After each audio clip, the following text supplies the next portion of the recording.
कुठलाही विचारात न घेता एकतर्फे भारतीय जनता पार्टीने संजय काकाची उमेदवारी लादलेली आहे। त्यामुळे त्या उमेदवाराला आमचा कडाडून विरोध आहे। पक्षाने अशा प्रकारचे उमेदवारी लादण्याची प्रथा जी केलेली आहे त्यामुळं सांगली जिल्ह्यामध्ये प्रचंड असंतोष आहे।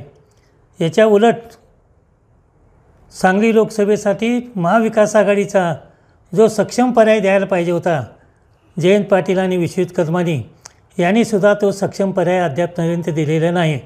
यावरून माझ्यासारख्या कार्यकर्त्याला असं वाटतं आहे की संजय काकाच्या उमेदवारीला विश्वजित कदम आणि जयंत पाटलाचा छुपा पाठिंबा आहे की काय, अशा प्रकारची मनामध्ये शंका येत आहे।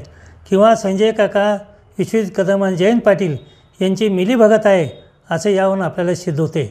दोन जयंत पाटील राज्याचे नेते आहेत राष्ट्रवादीचे, विश्वजित कदम काँग्रेसमध्ये एक प्रबल दावेदार आहेत, आज भावी मुख्यमंत्री होण्याच्या रेसमध्ये आहेत।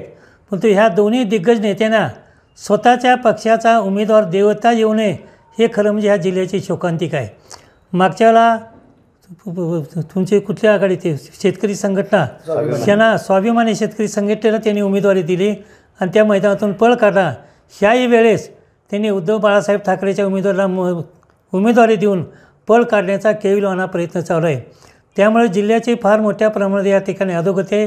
ज्या जिल्ह्याला वसंतदादा आणि राजाराम बापूचा वारसा होता, संपन्न वारसा होता, त्या दोघांनी जिल्ह्यामध्ये त्यांच्या कार्यकर्त्याला तळातल्या फोडासारखं सांभाळलं।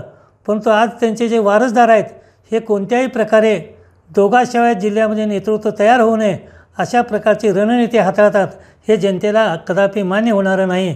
जनता त्याच्यापासून अलिप्त आहे। तुम्हाला काय म्हणायचं आहे की हे जाणीवपूर्वक सगळं सुरू आहे? हो, निश्चितपणे जाणीवपूर्वक सुरुवात आहे।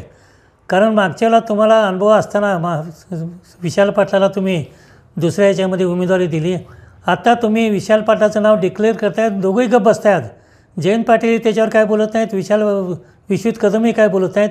तुम्ही ठामपणे असं सांगायला पाहिजे की आमची उमेदवारी उभाटाला न देता आमच्या पक्षाला द्या, असं दोघंही आजपर्यंत ठामपणे मांडू शकत नाहीत। ह्याच्यावरूनच त्यांची संजय काकाशी मिलीभगत आहे हे सिद्ध होते। संजय काकांना आतापर्यंत जे काय ते प्रकल्प आणले, ड्रायफ्रूटचा असेल, कुठला प्रकल्प आणलाय मला सांगा? रांजणीचा ड्राय प्रकल्प त्यांनी गेली 5 वर्षे आम्हाला तोंडाला गाजर दाखवते। त्या रांजणी ड्राय प्रकल्प कुठं गुंडाळा त्यालाही माहिती नाही, आम्हालाही माहिती नाही।